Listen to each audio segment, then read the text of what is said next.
আহিরির phone থেকে একলব্য সব video মুছে দিল রাঙা। সম্পূর্ণ জানতে ভিডিওটিতে একটি লাইক করে দেখতে থাকো। গল্পের শুরুতেই দেখা যায় আহিরিরা চলে এসেছে একলব্যদের বাড়িতে। তখনই আহিরির বাবা সবার সামনেই কথা বলা শুরু করে আর বলে, দেখুন বিয়ে বৌভাত এসব তো অনেক দিনের হ্যাপা, তাই আমরা ভাবছিলাম বিয়ের দিনই যদি সব কিছু করে দেওয়া যেত তাহলে হয়তো সময়টা বেঁচে যেত। মানে এই ধরুন বিয়ের দিনই রিসেপশনটাও, সেক্ষেত্রে আপনাদের হাফ খরচা আমাদের হাফ খরচা। আর এটা শোনার পরে তখনই রীতিমতো রেগে গেছে বৃন্দা।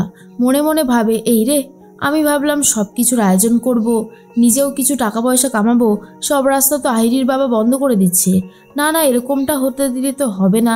সেই জন্য আহিরি বলে, আরে একলব্য তুমিও তো চলে এসেছো। একলব্য বলে, আবার কিসের কথাবার্তা এখন? তখনই একলব্যর মা বাবা বলে, দেখো আমরা একটা সিদ্ধান্ত নিয়েছি, সেই সিদ্ধান্তটা শুনলে আশা করছি তোমারও খুব ভালো লাগবে। আর সেই সিদ্ধান্তটা হলো, বিয়ের দিনে আমরা যদি বৌভাতটা করে দিতে পারি তাহলে এক খরচায় সব কিছু মিটে যাবে। তুমি হাফ খরচা দেবে, আমরা হাফ খরচা দেব। তখনই বৃন্দা বলে, এরকম করলে কি করে হবে? রাঙা প্রমিতাকে বলছে, মা, বড় বৌদিদির মনে হচ্ছে এবারে হার্টফেল হবে, কারণ কিছু কামানোর কথা ভেবেছিল। যদি বিয়ে আর বৌভাত একদিনেই মিটে যায় তাহলে তো বড় বৌদিদি কোনো কিছু কামাতেই পারবে না, তাই না? প্রমিতা তখন বলে, এই রাঙা, তুই আর এসব কথা এখানে বলিস না, তাহলে বৃন্দা আবার রেগে যাবে আর তোকে দুটো কথা শুনিয়ে দেবে। একলব্য বলে, আমি এসব নিয়ে কি আর বলবো। তখন সভ্য বলে, আমার তো কোনো মনে হচ্ছে না প্ল্যানটা খারাপ, প্ল্যানটা তো ভালোই। কিন্তু বৃন্দা বলে, আমরা তো সব কিছুর প্ল্যান করেছি।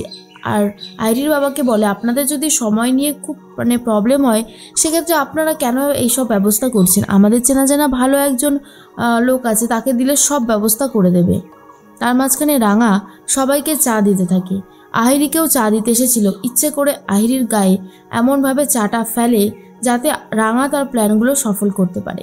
তখন আহিরি বলে, এটা কি করলে তুমি রাঙা? পুরো চাটাই তো আমার গায়ের উপর ফেলে দিলে। রাঙা তখন বলে, এই রে আহিরি দিদি, আমি একদমই বুঝতে পারিনি, তুই চল, তুই এরকমভাবে ভিজা পোশাকে কতক্ষণই বা থাকবি, আমি তোর ড্রেসটা ঠিক করে দিচ্ছি। এরপর আহিরিকে ঘরে নিয়ে যায়। আহিরি তখন রীতিমতো ফোনটা নিয়ে ওয়াশরুম যেতে চায়। রাঙা বলে, তুই ফোন নিয়ে ওয়াশরুমে যাবি? ফোনটা এখানে রেখে যা। এরপর যে আহিরি ফোন রেখে গেছে তখনই আহিরির ফোনটা ধরে তাড়াতাড়ি করে পাসওয়ার্ড খুলে সমস্ত একলব্যর ভিডিও আর ছবিগুলো ডিলিট করে দেয় আর বলে, এবারেও আমি দেখতে চাই আহিরি দিদি, তুই কি করে উড়ানবাবুকে ব্ল্যাকমেল করতে পারিস। এর মধ্যেই আহিরি তো চলে এসেছে আর একলব্যও বলে, কি ব্যাপার, তুমি এই ঘরে কি করছো? রাঙা তখন বলে, আমি তো আহিরি দিদির জামাটা ঠিক করতে নিয়ে এসেছিলাম। কেন রে উড়ানবাবু, আমি কি করতে পারি না? আহিরি তখন বলে, আরে একলব্য, তুমি এখানে? একলব্য, ভালোই হয়েছে তোমার সাথে দেখা হয়ে গেল। আমাদের হানিমুনটা তাহলে কোথায় হচ্ছে? ইউরোপ ট্যুরটা তো আমরা করিনি এখনো, চলো আমরা বরং ওখানেই যাই, ওখানে গেলেই ভালো হবে। এর মধ্যেই একলব্য বলে, এসব নিয়ে পরেও তো কথা বলা যায় আহিরি। আহিরি তখন বলে, পরে হয়তো কথা বলা যাবে, কিন্তু এখন বলে নিলেই ভালো হয়। এরপর রাঙা বলে, আরে সুইজারল্যান্ড আছে না, তোরা বরং ওখানে যা। তখনই আহিরি বলে, হ্যাঁ এটা তো একদম ঠিক কথা বলেছো রাঙা, এখানে যাওয়া যেতেই পারে।